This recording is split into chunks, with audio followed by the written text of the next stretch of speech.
My name is John Denver Balaco from 12 Mart. So, ang gagawin ko po ngayon ay ang square knot at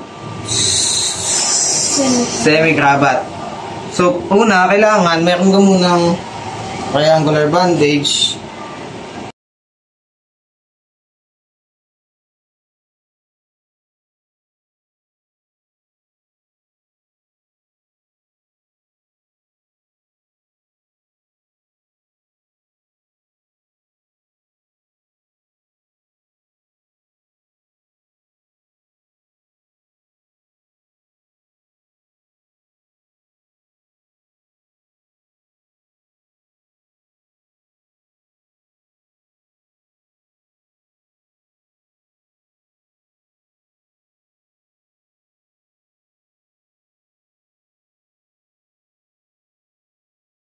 Ang next ko naman na ituturo sa inyo ay ang semi-cravat.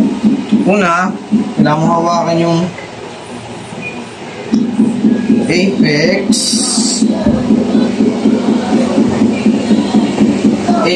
tsaka yung base. Tapos, ipupunin mo siya sa gitna, tapos kukunin mo siya sa dulo. Kukunin mo siya. Kukunin mo.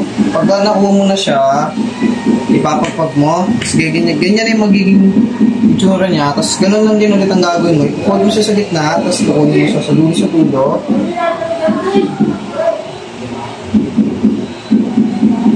Tapos kapag ganyan na,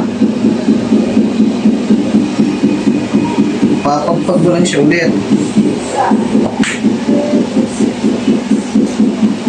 Pagkapagpag mo, ganun lang din ulit. I-pull mo siya, tapos hawak, kuha mo sa dulo.